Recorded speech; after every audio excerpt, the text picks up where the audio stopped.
wide apart, yeah, we raising the bar. What it do, what the business is, word on the street. Chris is known to handle it. Get your mind right. Let me talk to you. This is the Up to Par podcast. I am your host, Chris Moore.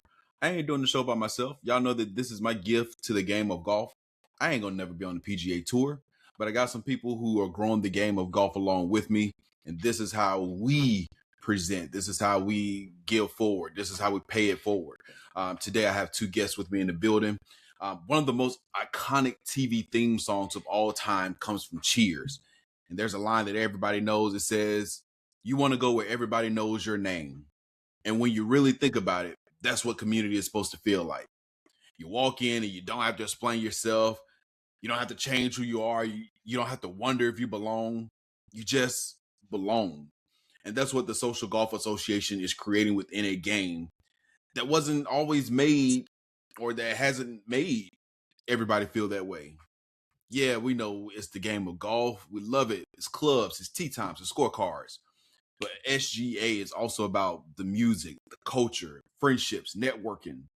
The person picking up a club for the first time, standing next to somebody who's been playing for years. It's about creating a place, a hub where everybody can know your name. And today I got, one of the two, but we're going to get the second person in.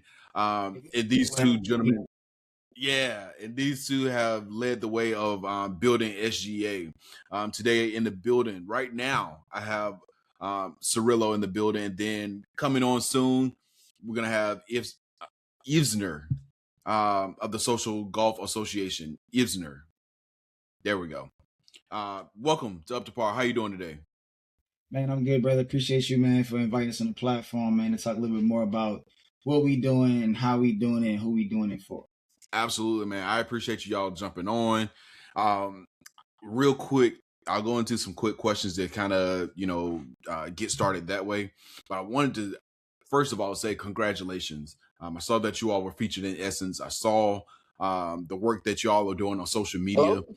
What I love about it is that y'all are not just talking about how much you love the game, but you're showing how much you love the game by paying it forward and building community. And that's something, my brother, that a lot of people are scared to do.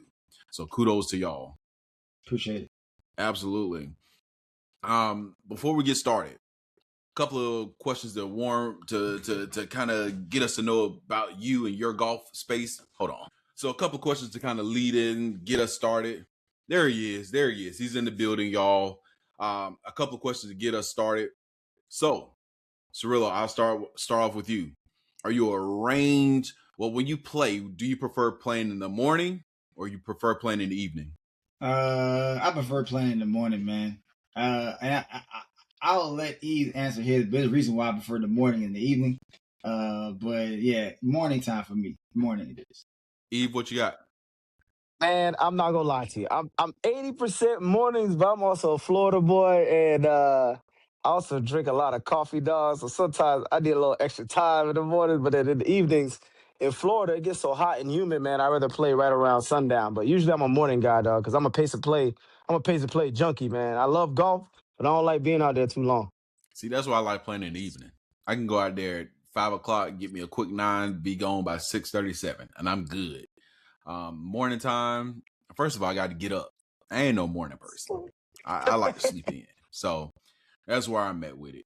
I got to know, if y'all two are on the course, who got the aux cord?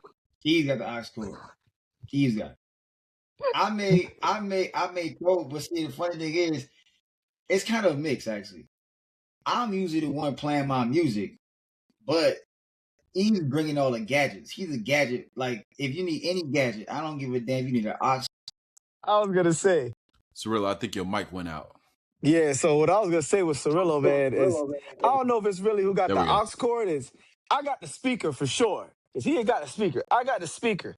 Now the aux cord, I may not necessarily want the aux cord, but I'm gonna have the speaker. Cause I'm gonna want some music on the chorus, but I don't really care what we listen to.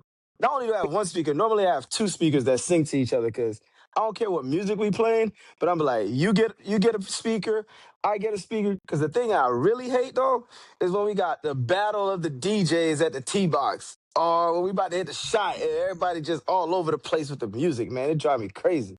I was just about to ask. So between like all the people in your crew, when y'all go to play, who's the one that's most likely to get kicked off because the music is too loud? No, I don't know. I don't think anybody is playing music too loud. But you know what though? I will say that like when Merv be out there, Merv got a tendency to maybe like play some loud music every now and again. But we don't really go overboard though. I think that we keep it at a respectable level. You know, I think that like Yeah, if we playing a good like link style course, maybe the next tee box might hear a little noise or something. But overall Maybe. though, we keep it respectable, man. You know, I, everything on it. there you I don't go. know if y'all peep, but you know how the courses now have the speakers baked in. And some of them got the Yeah, volume preset. So you can't move the volume up or yep. down. You can only control the volume on your phone. And I'd be like, dang, this is like lower than elevator music. Cause I ain't gonna lie. I listen to music, even my headphones be turned up. But like I don't feel like it's so Yeah, loud that is disturbing anybody else on the course. Unless they playing slow. Then we meeting each other at the tee box. And that's a whole different problem, right? You like, why are you hearing music? Because you play too damn slow. So I got skedaddle. I got a funny story though. You know, I will say though, one thing I don't like about like having music playing is I don't really like. This is like one thing I can't say. I realized the other day we was playing and like a song I like came on. I was actually rapping the song in my head when I should have been focusing on my shot, and I ended up like duck farting this thing like over to the left. And I was like, damn, dog. Like I was like, what? I don't mind the music playing, but I do rather it be like maybe some white you noise need music some. or something like or Yeah, whatever. you need some But mellow like stuff when it starts, yeah, it's not. It just if I like the song, I'm gonna be rapping in my head, especially if like some Wayne come on, some old school New Orleans music, something that brings me back to my college days. I'm like legit rapping the entire song in my head. I'm not even thinking about golf at that moment. So Got a Yeah, whole hot boy on the course, dog. He got a whole hot yeah, boy. man, He don't be like rapping in his head. He be rapping the song in the cart. He over here turning into a whole music video while he be in the cart. I be like, hey, that bro. sound like me. That sound like me, brother. I ain't even gonna hold you. Hey, but there's a difference, right? There's scramble round music where we want to be turned up because we there for the vibes. It's gonna be a long round anyway. Then there's like, hey man, we grinding it out. We competing against each other around music where it's like we don't need all that. We don't need all that. For sure. Let me ask y'all this: what's the best golf city that you've played golf in? mm, the best golf city. Hmm. Damn, man, this is a good one. I feel like we've been blessed to play like in a bunch of places, right? Like so, I damn, I'm trying to think. You gotta stump me on this one because I'm like I ain't never think about the best golf city. Well, I'll tell you this, man. I'm a social golfer through and through. So for me, I find like a lot of Mhm. places where you can go play golf. All these top-rated golf courses, Bandon, most of the places where the dopest golf courses are at, they're not Ain't in cities. necessarily, yeah, they're not necessarily in the best vibes after you're around the golf. So Yeah. for me, if I had to think about the best golf city, probably in that's also if you're talking public or private too, because then it's like there's a lot of good golf courses there, but you gotta know somebody to get access to them. So the best golf city I had, and I was just trying to advocate to the homies yesterday. They're like, "Oh, we need to take a golf trip." I was like, "Bro, we gotta go to Curacao. I know it's a country, but it's a small country, and the golf courses are really close to each other." And I'm like, "Yo, the golf courses in Curacao are crazy affordable. Tee times are like $200 or less. They're really close to each other because the island only but so And big, he's rich. and the He's vibes rich. after the round are crazy. The vibes after the round are great because you know what I'm saying. Like you go out and play at Pinehurst. What you about to do afterwards? The homies went to Kiowa. It's literally nothing to do afterwards but hang out with the homies, which is great if you're trying to grind out some golf. But if you're trying to have a good time, also there's like Scottsdale too. But the price is so No, high in Scottsdale. I'd rather fly to Yeah. Curacao. I think I got it. For me, it gotta be Miami. I think for one, Miami is just Miami. I don't. It's funny thing is, it may be an unpopular opinion. We just talked about this other day. Miami golf is not really the best golf per se. Like the courses aren't really great. Yeah. Even the private ones, they're just not really that great. But I met my wife in Miami playing golf and through golf. So I Oh, think dope. overall, just like from a sense of you know going down there, enjoying my time, dog, and meeting my now wife. I think that's probably had to be like my top city is but also too though for Miami nightlife. I mean, it's very few cities gonna beat the Miami nightlife, dog. Like It's true. it's just on a city vibe. I mean, there's like many other courses that we played at that's far better and superior than a Miami golf course. It's just honestly, but a Live city on Sunday, King of Diamonds Monday.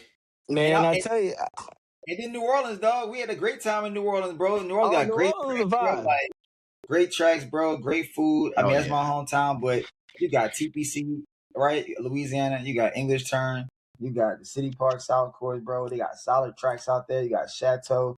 You got the Bartholomew golf course, which is like by one of the famous black architects of golf. And so yeah, Yeah. man, a lot of history, a lot of good times. I mean, that'll probably be my two.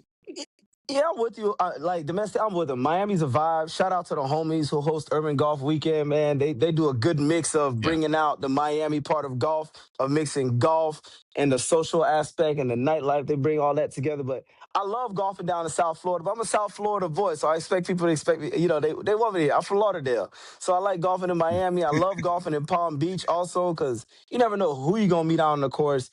And the amount of money they invest in golf, especially in Palm Beach, you got a lot of good private courses, but they're actually pouring a lot of money into the public courses out there. Shout out to the park. That's a great facility. They got the they got the little lit up par 3 situation. They got a Mm-hmm. dope walkable 18, which they did one of those matches with Rory and Scotty and the boys. They went out there. They did a match on that course. And then the other dope thing about that course, the part that everybody don't talk about, they got like a good first tee program, but they also got a local community program where they do a lot of education for the Yeah. kids out in the community. So you know what I'm saying?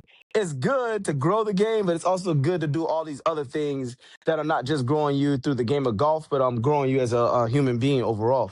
And when we talk about growing as a human being, let's kind of start off with you guys. Cirilo, let me start off with you. Not when did you first touch a club, but when did you first fall in love with golf? Man, honestly, like the moment we went to the range, I knew it was gonna be a sport that I was gonna play my entire life. Like this was gonna be. I think everybody out there. I'm a former athlete, bro, and I guess I'm still an athlete, but I mean like a former like serious collegiate baseball playing athlete. And I knew that like, even through all the flag football stuff and the softball leagues I done played in, and even like even some baseball leagues when I first got out of school, like I knew them sports it wasn't gonna be my forever sport. I think I was like in search of that forever sport. And then the moment we went out to the range, dog, and we was out there with all the homies, and like everybody's trash. Nobody's good. And I felt Trash. like, Yeah. but it No. didn't really matter. It didn't really matter what anybody was. It really didn't matter. It was the opportunity to get out there and to like fellowship, right? And to be amongst brothers. And to me, a game that allow you to do that and do that in a way in which you ain't gotta bang up your body and you can get Yeah. and kind of detach yourself from You can the keep your hustle. Achilles intact. Keep my Achilles intact. I be telling all these look, I got two homies that done tore their Achilles thinking they could still be hooping and playing flag football. And so anybody out Sober there's gonna be dog. watching this, you gotta at some point, you gonna have to figure out, right? Put like something gonna give. Either you gonna give or that Achilles knee or something gonna happen, dog. Yeah. And so I'm glad I found golf, man. The first day that me and Eve jumped in the range together. Yeah, bro. East. The crazy thing about it is the very place that we fell in love with golf at is the very place where we're helping other people fall in love with golf. And that's at the range at Oh our wow. home, Langston, which is the historic Yeah. black course in DC. We call it the nation's first black golf course because it was the first golf course that it desegregated golf in the nation's capital and therefore desegregated golf on federal land, right?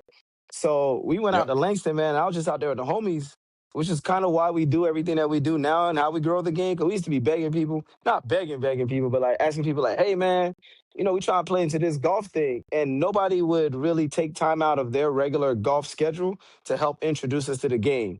They're like, man, I got this Saturday. I got my country club tee time book. You're not invited. And it's not from a sense of like, we don't want you there, but it's a sense of like, I'm not spending my time to teach you or to onboard you to the game of golf. And that's why we do things like range night. It's an easy way to onboard people. They come, they get the experience of needing clubs, not needing clubs.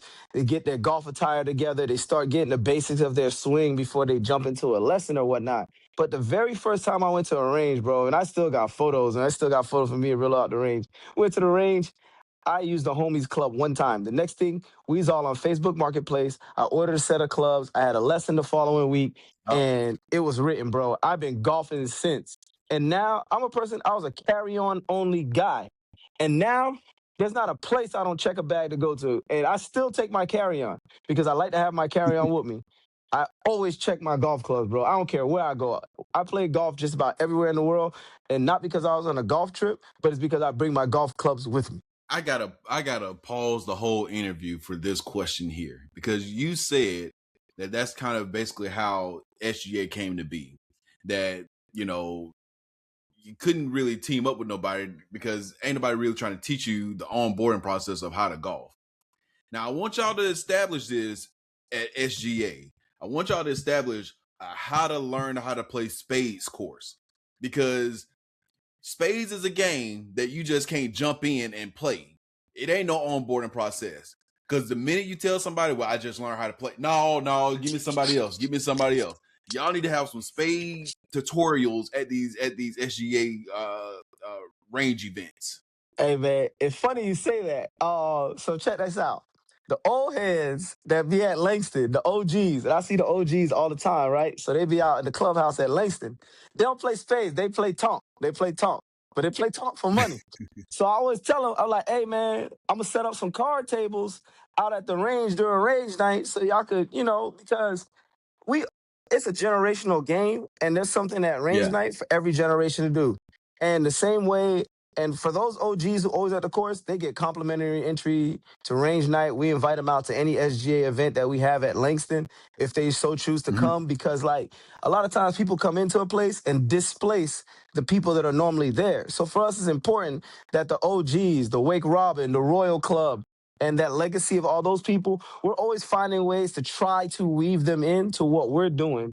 So yes, we're trying to bring the tables. We're trying to bring the card table to range night. We don't want no fights to break out. People be chill over, people be chill over the golf. But hands go to swinging over a game of spades. But we trying to get the card game out there, bro. We hear you. Okay. Bro, you on mute, maybe, baby. Why my phone, bro? Like, Try it again. We hear you. I don't know. Y'all get me? There you No. go. The last time I taught somebody how to play spades, it was my neighbor. They invited, like, so we do these like little neighborhood cookouts, but it just be amongst us in like 6 condos, a condo, whatever. And the wife didn't know how to play, but also a friend didn't know how to play.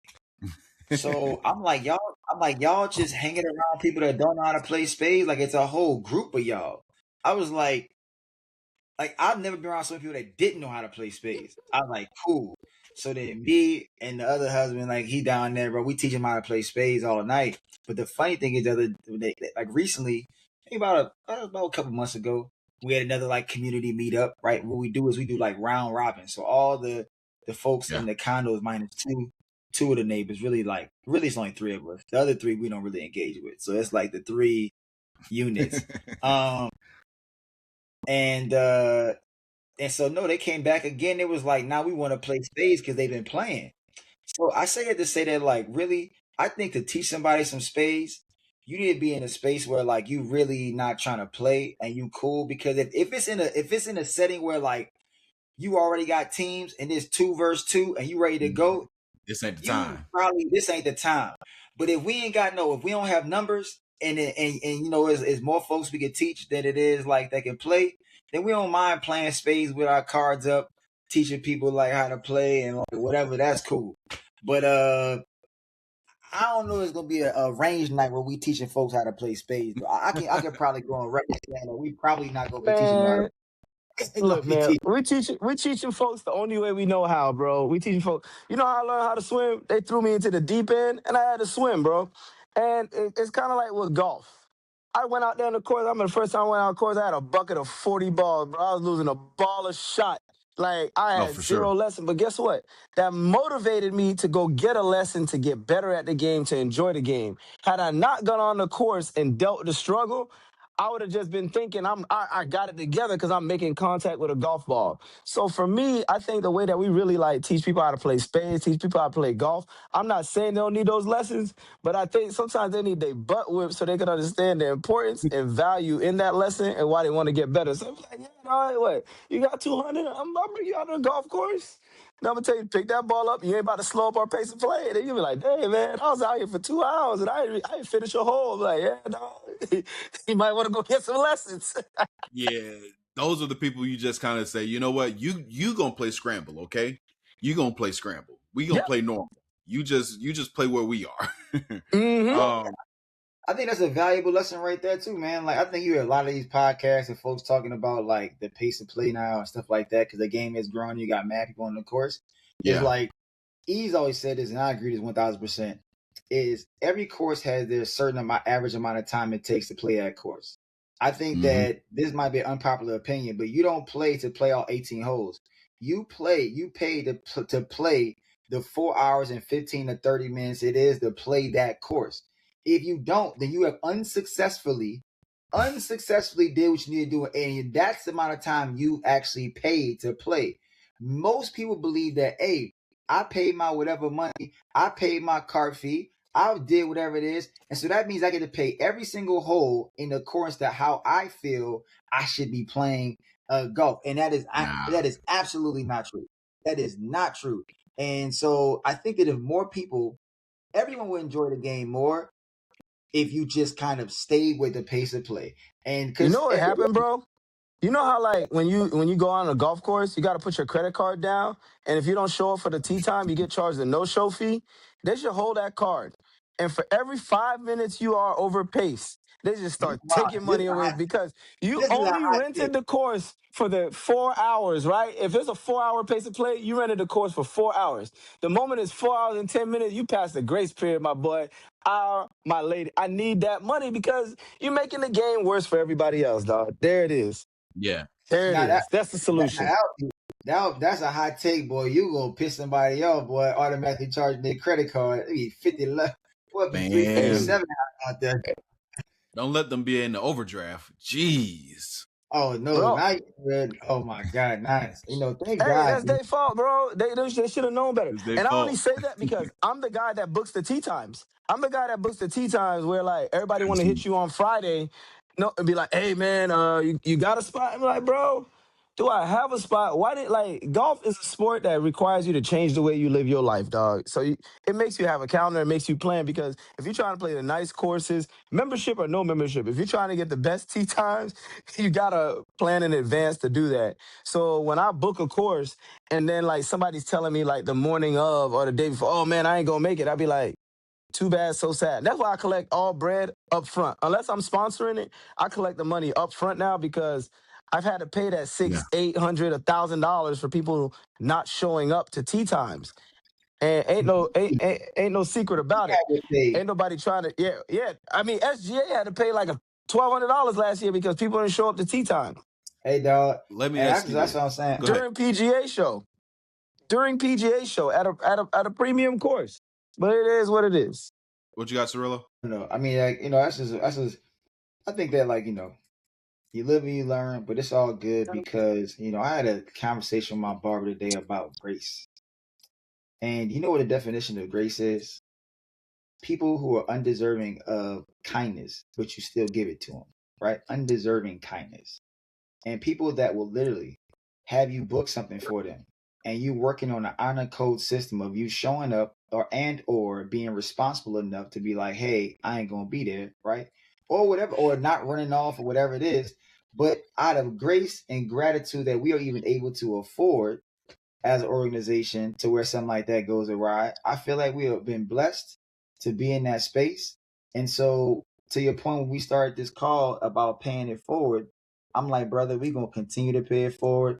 We're going to continue to book in these courses. And then, like, this is metaphorically speaking as well, dog. I think that, like, a lot of people get bent out of shape, but I've learned that people need grace, man, because I don't think that in this game we're still learning. We got a lot to go.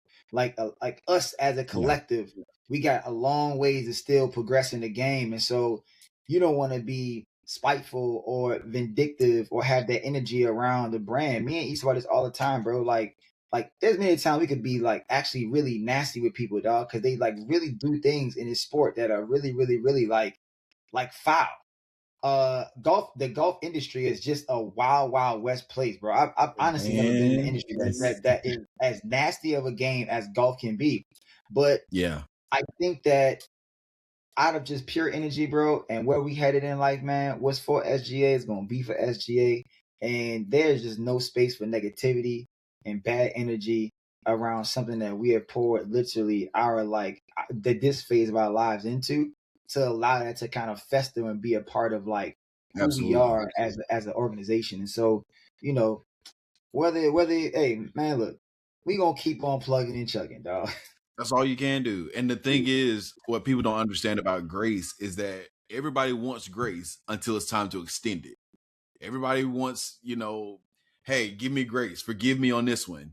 But when it's time to actually forgive somebody else, oh no, they had their chance. Nah, they shouldn't have did that. See, that's the thing about grace. So people gonna be people, man. That is the full grace picture. Like everybody want the grace, but they don't want to give the grace, man. And I think that nobody's perfect, man. And people have I think that it just is what it is, man. Golf really will show you who people are. From the best people to the worst people or somewhere in between. Every little part of you shows up in golf. Every single part of it. From the way you deal with conflict to the way you deal with friends and the way you deal with like how you to organizational skills or whatever, right?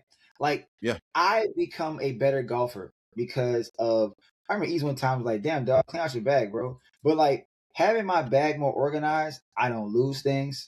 My mind is more at peace. I'm not choosing between 5 different type of things in my bag at one time. I got my 1-2 favorite ball markers now. I got my tees in a certain spot. Like everything's ready to go. It's not helter skelter. And to your point about the easy point about like changing your life, bro, golf will, if you want to get better at golf and eliminate distractions in your life and to become hyper focused, you got to literally change the way you are as a human being. It will change you. And if you don't want to conform and if you don't want to get better, it will show up in every facet of your life. And the golf game is a microcosm of probably who you are as a person, as a professional, as a friend, as a family member, whatever it is, it's going to show up. I guarantee you that kind of, whatever that person is, that's what they're going to be out on the golf course for sure. Which is hilarious, right? Because I think that's why go ahead, Chris. No, I think you say real quick that. Go, you good. I'll be real short. I'm going to say real quick that a lot of people think you just pick up a golf course and boom, it's the key to opening a door to networking. But I think the reason that golf is such a powerful networking tool is because through playing around a golf, it exposes so much of your character. Somebody decides whether they want to take business from you. So it's not that the business necessarily happens on the golf course sometimes, but the forging of the relationship and knowing what type of person, what type of character, what type of behavior you have, a lot of that happens through the simple booking of a golf round and playing a golf round with somebody. So it accelerates the process of relationship building. And it makes me think on this thought here, because I know traditional golf, it's a ton of unwritten rules, from how you dress, from how you talk, to even when we think about the kind of music that we listen to, is all this how you're supposed to behave, your etiquette, what's your etiquette like, and treating the golf course with respect. I love it all. But did you all ever feel that you had to become a different version of yourselves to fit into golf? Or was it just like, you know what, I'm going to bring who I am, but I'm going to just make certain adjustments to respect the game and respect the course? Well, I don't even go, but bro, I'll tell you this, man. I definitely try to come like being my full self anywhere that I'm at. I think that, for far too long, black folks, brown folks, whatever it is, have like been code switching to the point of like sometimes we forget like who we really are as human beings. And so I think there's a level of like resistance, if you will, kind of this level of activism within golf of like, I know it sounds crazy, but like just literally being able to show up and like talk how you want and dress how you want or whatever. Now, obviously there's like certain etiquette that I feel like is a reason there in golf. And I think that those things will probably remain like part of the game, like the pace of play or like, Yeah. being on time. Like I think those are, because I think that that's what that shows to me is that you care about other people's time and other folks, like, part of it, that you're not by yourself. I think people that operate in a space of like, well, I don't care about this and I don't care about that, that to me screams like a very selfish individual. Somebody saying, well, I paid for this stuff and I Yeah. don't care if I was on the course. I think my brother's having that mic issue again. I think I'll say to the same point Cirilo is making, man, is that we can only, in the SJ fashion, is that you can only show up as yourself on the Yeah. course. Because to show up any other way would be disingenuous to myself and the game. And I really wouldn't enjoy being there, right? I come, the hair be braided, whatever. But I think a lot of times the rules, the properness or whatever, people try to make that like a racial thing or whatever. And it's like, yo, I don't know who raised y'all. I'm a Haitian American from South Florida whose family immigrated to New York. And when I went to school growing up, my mom had me shirt and tie every day. Does that mean I was Yeah. acting like I'm not of my culture? That is literally how my culture behaves. We are very dressed. We are very formal. We are very proper. Have you ever met a Jamaican? Jamaicans enunciate literally every letter of a word. So sometimes people try to make it seem like because you're talking a certain way or whatnot, that you're trying to do a certain thing to the game or dress in a certain way. I'm going to be a proper person for the situation, but I'm going to be very much myself.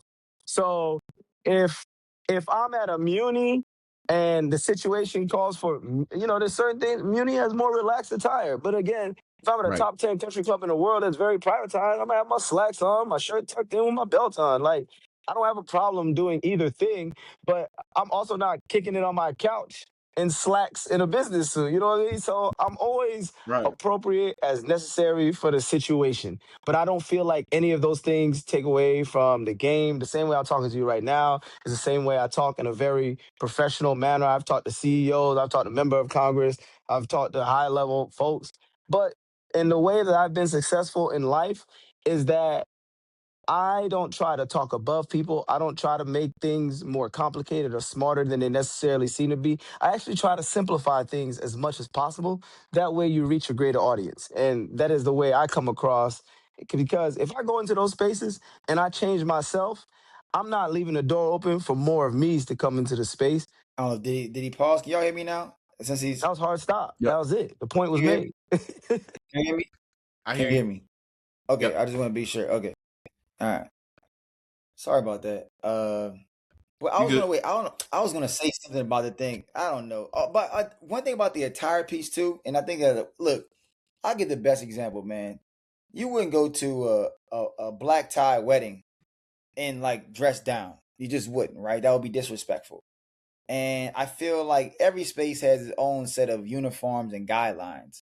I think sometimes like there's this idea about changing the game and like, and to what extent? What's that, little brother? You Changing say the hello? game. We got that. There goes a junior golfer right there. Oh, and by the way, if he wants a handicap house with SGA, he can join my daughter as the second junior golfer, a part of SGA. So let me know if he wants a handicap. I think they come at a very, very, very, very, very reduced rate. Oh. But With Daddy but finish yeah, your man, sentence I real don't know. quick. I think that every space has its own set of like uniform and stuff like that. And I feel like if you're at a country club and it actually demands you to be in that, then go be in that.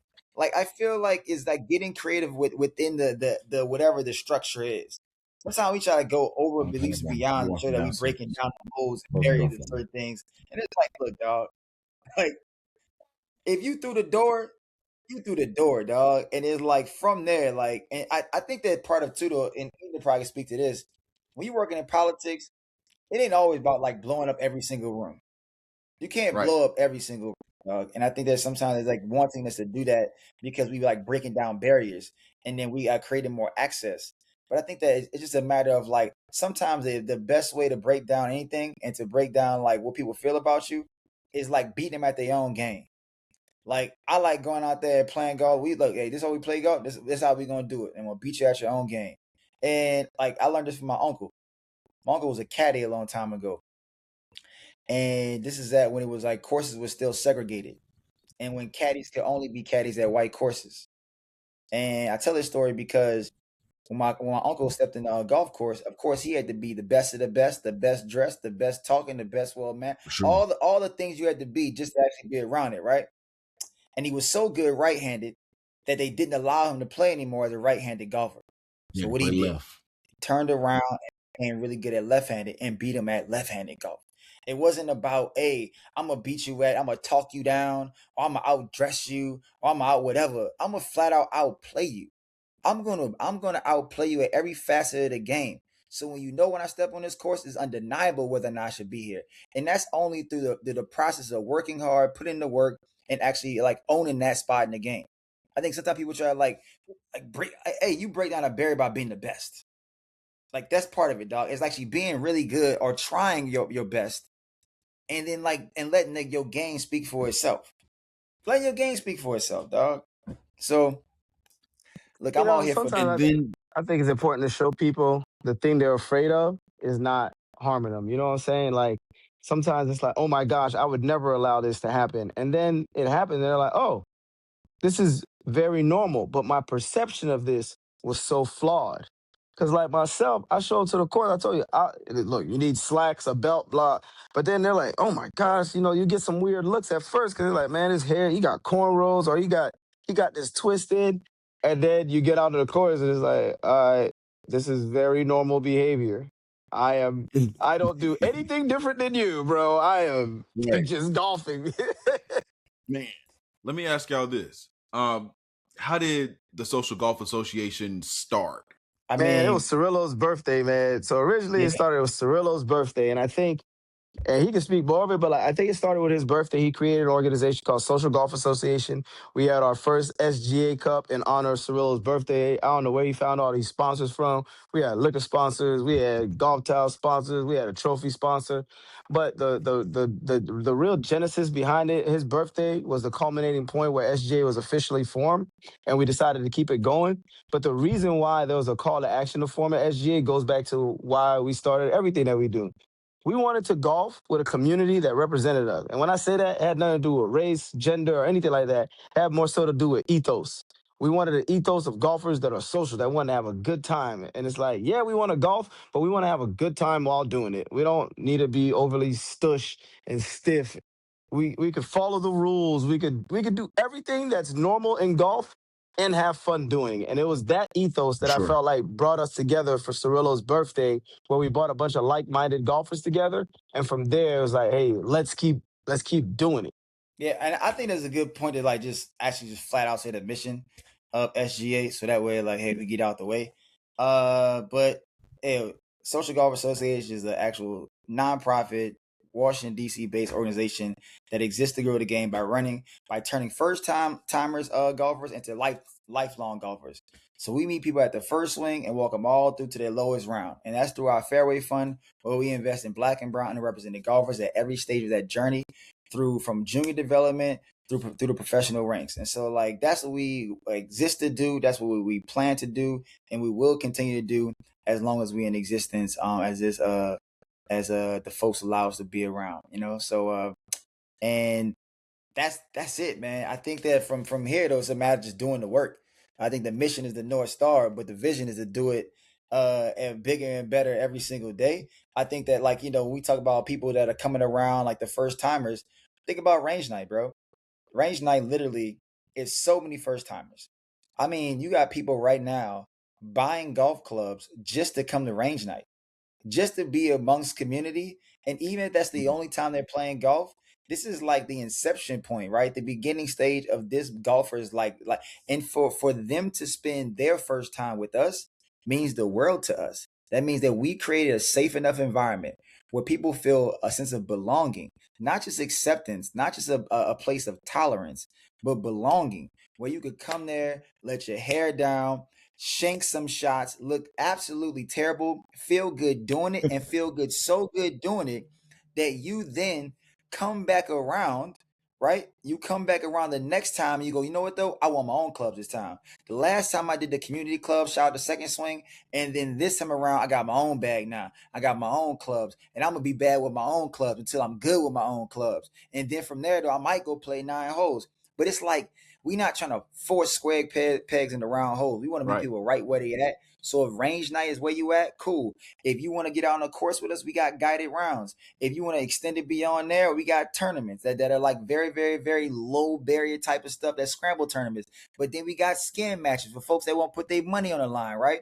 So I think that there's something out there that exists in our ethos of golfers that no matter where you're at, SGA from the very, very beginning will be around there to your lowest round. And we've seen people, bro, that started out in the game shooting 90s and 100s, 90 down to the 80s. We got folks right here breaking 80 for the first time. And guess what they tap in with? Some of the first people we started the SGA with in our WhatsApp are still tapping in right now to that same WhatsApp, who are now over in the Discord. We have hundreds of people over there that exist talking about golf every single day.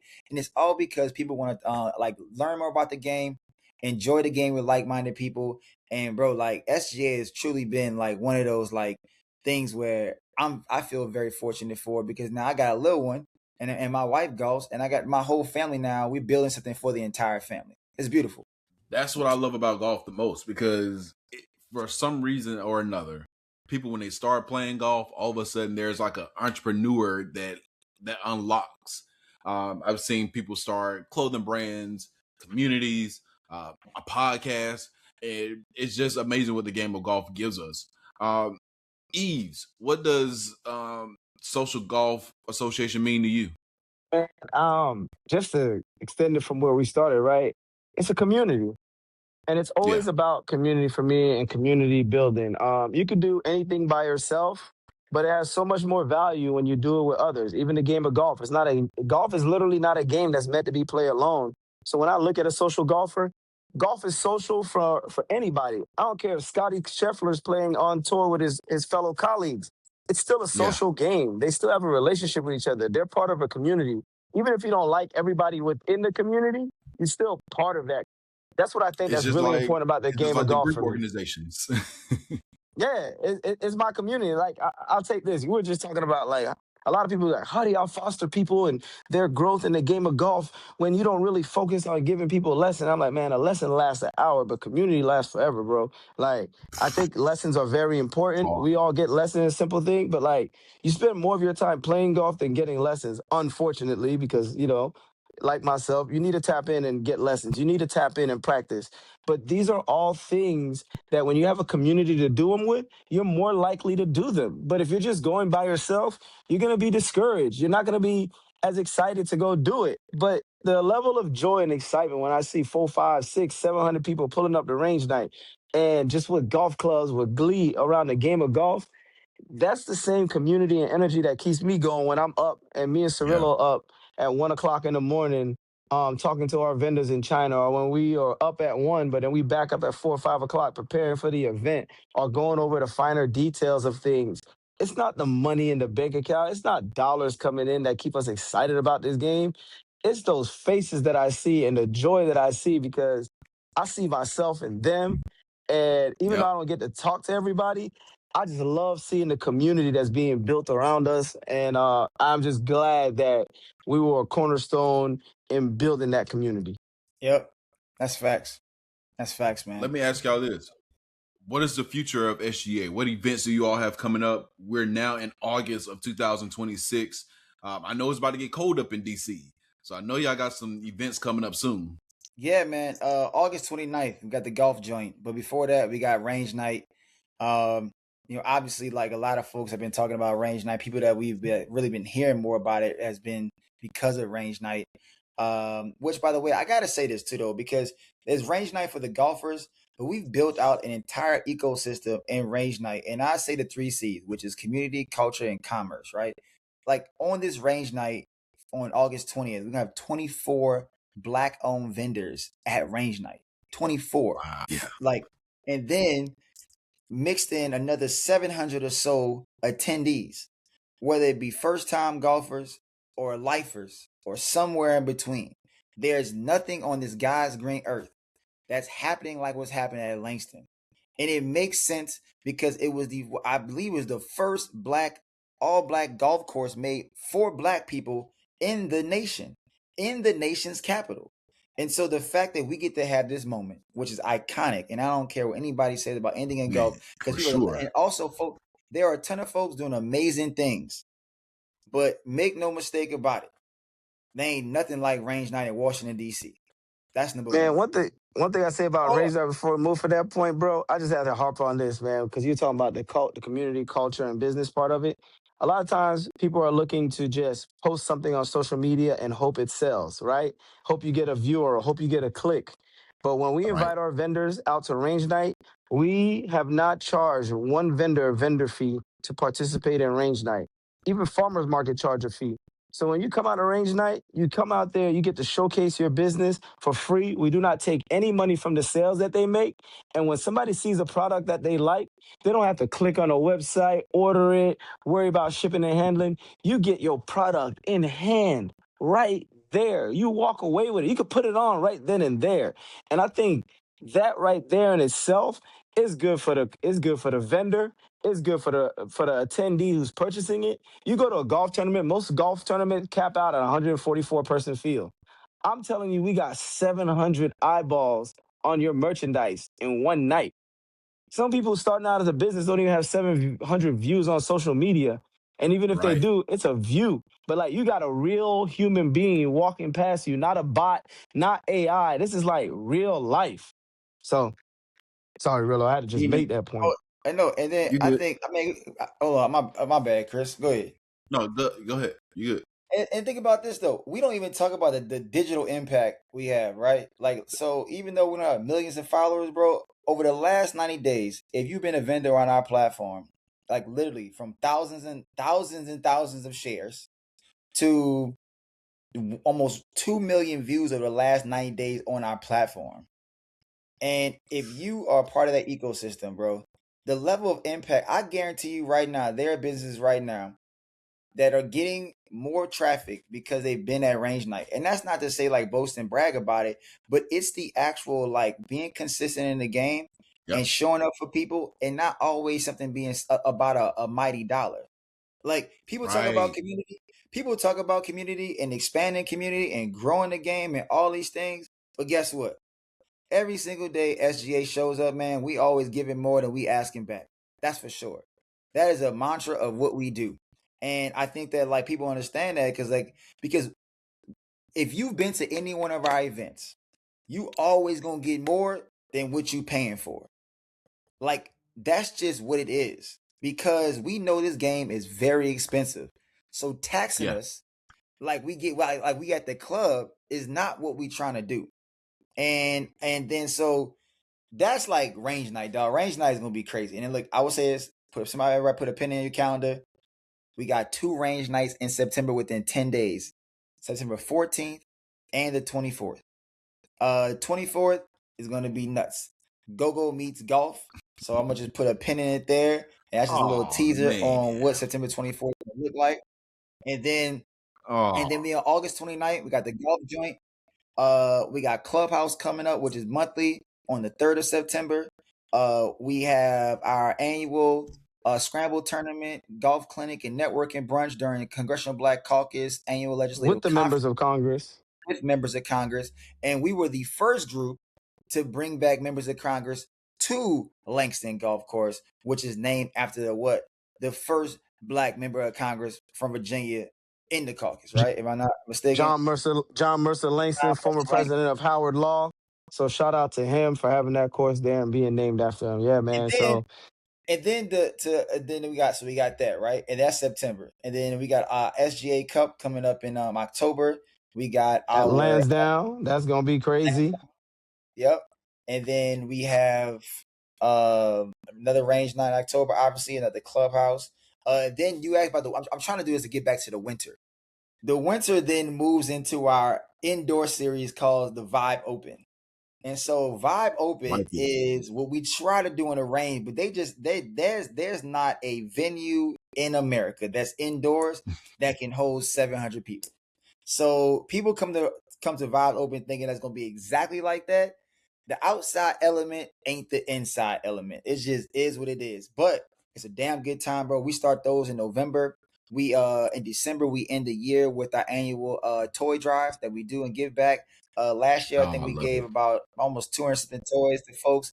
We do it. It's like Little a Lights. project. We gave it to Little Lights DC, which is an organization that supports, again, back into our communities, an organization that supports kids out of Ward 7 and Ward 8, which is the majority minority districts of DC. And you go in those districts, they don't look like the White House. They look like regular DC neighborhoods, which have Mhm. a lot of black and brown children. So we give back to, our communities, which is the same fabric of folks that a golf course like Langston was established for. You know what I'm saying? So we give it back to the real DC community and organizations. Like we used to give it to like Toys for Tots, but it was kind of like, man, there's enough people giving to Toys for Tots. So we gather Yeah. the toys, we bring it over to the organization.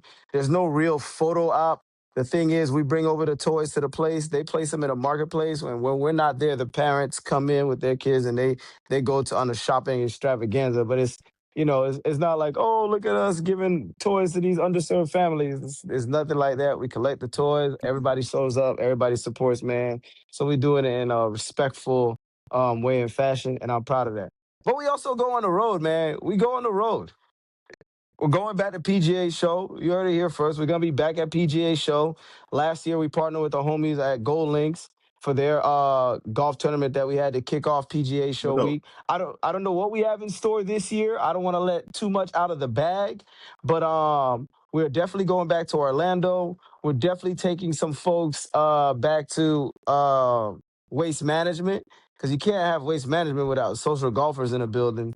So those are just two things that we're doing to just kick off our tour in the winter. And we got a bunch of things in the works, but sometimes um we rather show than tell you. So you just gotta have to follow SG on Instagram and just see what we cooking up, man.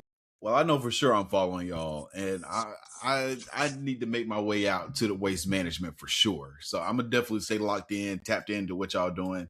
A couple more questions, and I get y'all out of here. Um, SGA, a lot of, and you said over 700 people. Clearly, these aren't all just men. There are women a part of the SGA. Am I correct? Listen, 60% of our community are black women. 60%. There's not a space that we can come up with. SGA would not literally, and I got shout out to Black Girl Things.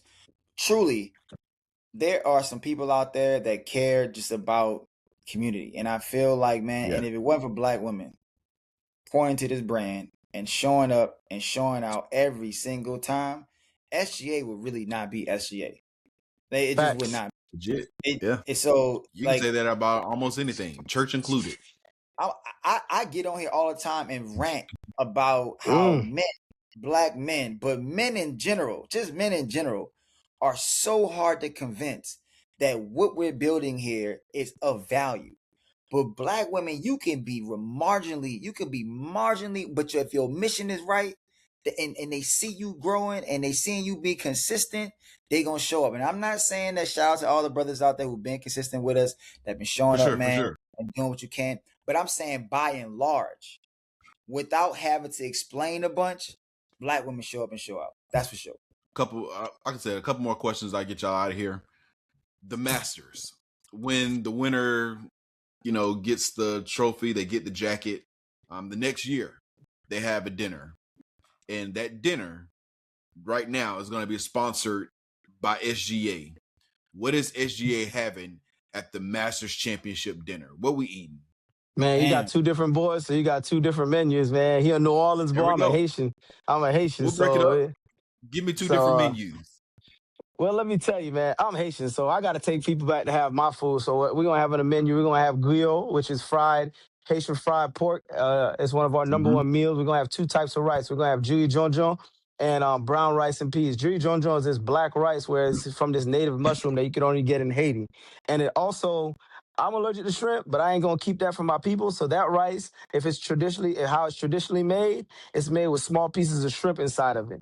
Then we gotta have the fried red snapper. You can't have it without the fried red snapper, plantains, some Haitian pound cake, and to drink we gotta have the Haitian rum. Also, we gotta have the cremas, which is like it's like a Haitian rum cream drink. The menu gonna be full Ah, Haitian, man. I'm a Florida boy, but the menu gonna be full Haitian. Anybody come to my house, they vibe around me. We gonna cook up some Haitian food for them. The other thing that we gonna have as an appetizer and delicacy is conch. We're gonna have some stewed conch. It's There you not how go. the Bahamians make it. It ain't conch fritters.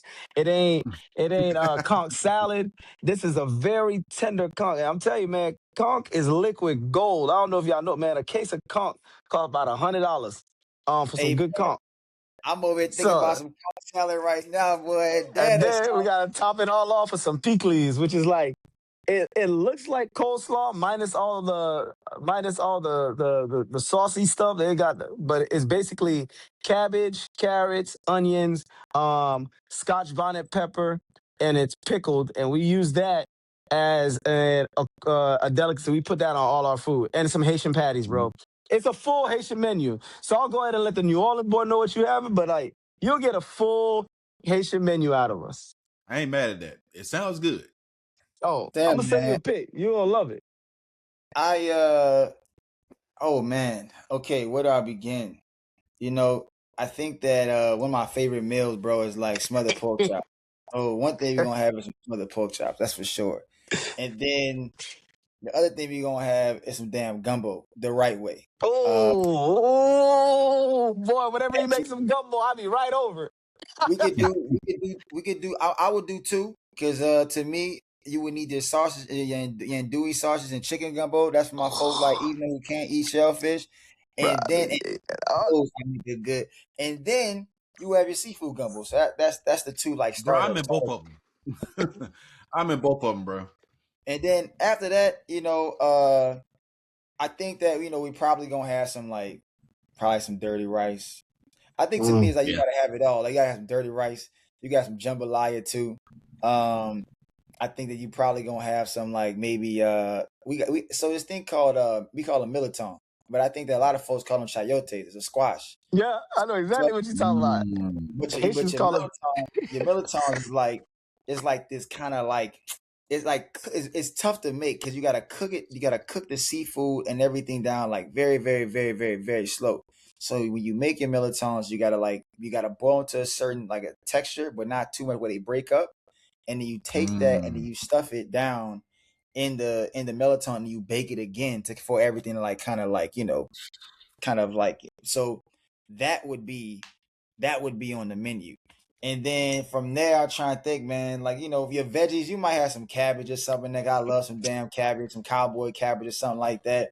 And for dessert, for me, this is not a New Orleans thing. I'm doing cheesecake. I don't even like cake like that. So the only really cake that I'm doing is just I'm bringing that traditional. king's cake, brother. I'm sorry. I gotta bring that king cake. So, here's the deal. So back in the day, the king cake people get now is not the king cake that was back in the day. Some way, somehow, Right. king cake that became like this over the top filling or whatever it is, bro. Mackenzie's, and if anybody watching out here, if you're from New Orleans, you already know when Mackenzie's stopped making king cake, the king cake game just like it just went up and like I don't even look. It's They got gentrified now. It's they gentrified. gentrified the hell out of king cakes, dog. King cakes is really kind of like a cinnamon roll with like the dry icing on top, dog. And that was kind of it, bro. And some way somehow, king cake has lost its way.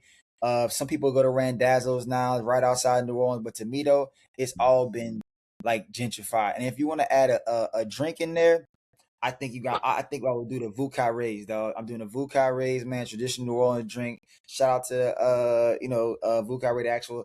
That's what I would do. Either I'm having that or a Sazerac. I'm probably gonna do Hey, that or Sazerac, dog. That's what I'm gonna do. Chris, he gatekeeping. He gatekeeping right now because he don't want the world. He don't want to share this with the world because it's his thing. But let me tell you. I didn't even know this was a thing. But I was just in New Orleans because we was golfing out there. We gotta add to his menu. We gotta have these even like as sliders as a beginner, though. We gotta add them hot sausage po' boys. I didn't even know what a hot sausage po' Oh boy yeah. was, Oh but my god, man, bro, oh my Yeah. god, bro. yo, I think dog. Yeah. Well, let me. gotta Okay, I have just hot think that like sausage po' boy whatever slide, and I'm a a catfish hot po' boy sausage guy, but whew, a hot sausage po' whew, boy, dog, dressed with cheese. If you don't like cheese, cool. Leave the whew, cheese on. But with mayo and dog, I'm gonna tell bruh. you right. My wife had 5 hot sausage po' boys when she was in New Orleans. That's how good them damn things are, bro. Like, I love a good shrimp po' boy, but I'm an oyster po' boy kind of person. But Brody, them damn hot sausage po' boys be having me in a chokehold, bro. Like, yeah, man. Now I gotta find somebody in Memphis if they make them, or I'm gonna have to take me a trip down to NOLA quick. Yeah, you could. You know what though? You could probably order them Patton hot sausage patties now, bro, on the internet, dog. Patton, Potton, sure. Patton hot sausage, and I'm pretty sure they'll overnight that shit to you, dog. You can have Patton hot sausage right there. The only thing you not gonna have is the French bread. You ain't gonna have the right bread, but you know. Yeah. But Chris, I'm gonna get y'all out of here on this one. One last thing before you leave, man, because we can't talk about the Masters and the dinner without telling you, man. Every year, SGA has its own tournament. It used to be called the Green Jacket Open, but now we call it the Bag Open because the bag is something. It's our first major of the year. It's a 2-man best ball tournament where it is a major because the significance of it is that everybody's chasing the bag. So it's a cash prize tournament. $1,000 it's 2-person teams. $1,000 gross, $1,000 net champions, and then we have $500 for an Amen Corner champion because the course we do this at has it's called renditions, and 3 of the holes on the course from the Augusta are replicated on that course. So they have their version of Amen Corner on that course. So we also have a $500 gross champion, the Amen Corner champion. So part of your tournament registration, I think this year registration was like $225. They got lunch at the turn, and then afterwards we had a champions dinner with fried chicken, pulled pork, macaroni and cheese, mashed potatoes, rolls, 3 types of cake. Yeah, and it was open bar. So we had and then the champions get green jackets. Hey, brother, don't tease me with a good time. I ain't even got to play. Most people, hey, listen, it'd be like that. It was a whole party, DJ included. Man, we gotta let Chris go, man. Chris, come on, man. Go ahead. Come on. Go ahead. Get your question out. Y'all good, man. Just let the people know where they can look y'all up, find y'all, keep up with your journey. Oh, we easy, dog. You can either look up Social Golfer Association across all platforms, bro. It don't matter what platform it's on. Social Golf Association, IG, TikTok, Facebook, Threads. Also, if you decide like, hey man, I don't feel like spelling out Social Golf Association, you can go to www.socialgolfer.org, and that'll also pull up the website as well. So, man, tap in. All our events up there are current right now. Look, man, if you can't come to the event, our Fairway Fund, which is our 501c3 arm of what we do, and that's helping us grow the game of golf. From junior golfers, HBCU golf programs, and professional golfers on developmental tours. Those funds go directly back into making those investments in those communities. And so, look, if y'all got anything, $5, $10, $20, whatever it is, feel free to donate on the website as well. Hey, Chris, man, I know you asked where we be at, man, and he already know. There's one answer. You want to tap on SGA, you know where we be at? We be outside. That's where we at. So meet us outside. That's where we at. Period. Preferably on the golf course, because I ain't doing the clubs anymore. So if you want to meet me somewhere, just meet me on the golf course. I'll holler at you. Hey, I appreciate y'all for tapping in. Make sure y'all tap into the Social Golf Association. Like I said, Cheers. The best thing about Cheers was it was a place where everybody knows your name. This is a place where everybody's going to know your name. They're going to know about your game too. And you better make sure, even if you're a beginner, just make sure you get your game up, because that's what it's all about. That and good vibes, of course. So make sure y'all tap in. Make sure y'all like, comment, subscribe on the Up to Par podcast. Help us grow this channel. Like I said, this podcast is my gift back to the game of golf. Golf has done some amazing things for me, so I want to do some amazing things for golf. So it's people like Eve and Cirilo who's going to help us grow and help us accomplish what we're trying to. So I appreciate y'all. We'll see y'all next time. Thanks for sharing your gift with us, brother. We appreciate your time. At the bar, yeah, we raising them bars.